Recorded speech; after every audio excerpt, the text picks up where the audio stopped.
শুক্রবার মানেই সকল মুসলমানদের ঈদের দিন। এই শুক্রবারে সবার বাসায়ই কম বেশি স্পেশাল কিছু রান্না হয়ে থাকে। আমিও অন্যান্য দিনের তুলনায় শুক্রবারে একটু আলাদা স্পেশাল কিছু রান্না করে থাকি।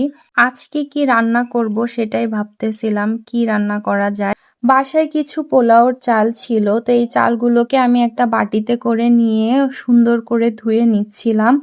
ভাবছি এই চালগুলো দিয়ে পোলাও রান্না করব। পোলাও ভাত আমি কেমন যেন খাইতে পারি না বেশি একটা। আপনাদের ভাইয়াও সেম আমার মতোই পোলাও তেমন একটা বেশি পছন্দ করে না। তারপরেও মাঝে মধ্যে রান্না করে থাকি। একঘেয়েমি খাবার খেতে আসলে কারোরই ভালো লাগে না। ফ্রিজে কিছু মুরগির গোস্ত ছিল, তো আমি গোস্তগুলোকে এখানে মাখিয়ে নিচ্ছিলাম রান্না করার জন্য। আর মুরগির গোস্ত মাখিয়ে রান্না করলে আমার কাছে একটু বেশি মজা লাগে কষায় রান্না করার চাইতে।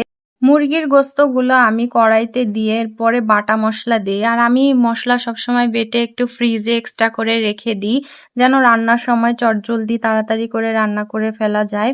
তো এখানে গোস্তর উপরে আমি সকল মশলাগুলো দিচ্ছিলাম। আর আমি বেশি একটা ঝাল খাইতে পারি না, ঝাল খেলে আমার ভীষণ পেট জ্বালা করে। এই পেটে গ্যাসের সমস্যা আছে, এরকম কার কার হয় অবশ্যই কমেন্ট করে জানাবে। গোশে একটু ঝাল না হলে কিন্তু ভালো লাগে না, কিন্তু গুঁড়া ঝাল খেলে আমার ভীষণ পেট জ্বালা করে, তাই কাঁচামরিচ আমি বেশি করে কেটে দিচ্ছি, যেন গুঁড়া মরিচটা একটু কম দিলে গোশটা তাও যেন একটু ঝাল হয়। আর আপনার ভাইয়া ঝাল না হলে গোশ খেতে পছন্দ করে না, এজন্য আমি কাঁচামরিচই সবসময় একটু বেশি করে দেওয়ার চেষ্টা করি যেন ঝালটা হয়। এখন আমি গোশটা মাখিয়ে নিচ্ছি, আর এভাবে সকল প্রকার মশলা দিয়ে কড়াইতে হাত দিয়ে মাখিয়ে রান্না করলে আমার কাছে একটু বেশি মজা লাগে। গোশটা মাখানো হয়ে গেছে, এখন কড়াইটা আমি ইন্ডাকশনে বসিয়ে দিব।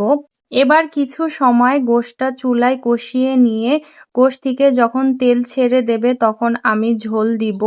আর গোশ কষানোর সময় আমি সব সময় চুলার আঁচটা কমিয়ে দিই।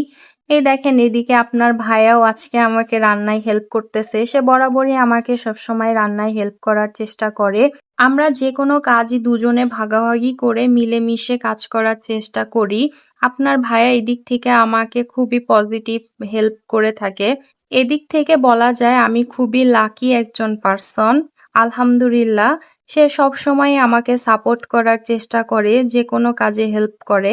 তো আজকে সে আমাকে পোলাও রান্না করে দিচ্ছিল, আর তার হাতের রান্নাও মাশাআল্লাহ অনেক মজা হয়। আপনার ভাইয়াও যেহেতু বিদেশ ছিল, ওখানেও বেশ রান্না বান্না করেছে, তো এজন্য আগে থেকে আপনার ভাইয়ারা রান্না বান্না পারে। আমাকে সে মাঝে মধ্যে এরকম মজার মজার রান্না বান্না করে খাওয়ায়। দেখতেই পাচ্ছেন আপনাদের ভাইয়া কি মনোযোগ সহকারে যত্ন করে পোলাও রান্না করতেছে। সে কিন্তু কাজের সময় একদমই ডিস্টার্ব করা পছন্দ করে না, যে কোনো কাজই সে মনোযোগ সহকারে করে। আজকের আয়োজন এ পর্যন্তই। ভালো থাকবেন, সুস্থ থাকবেন সবাই। দেখা হবে পরবর্তী নতুন কোনো ভিডিওতে। আল্লাহ হাফেজ।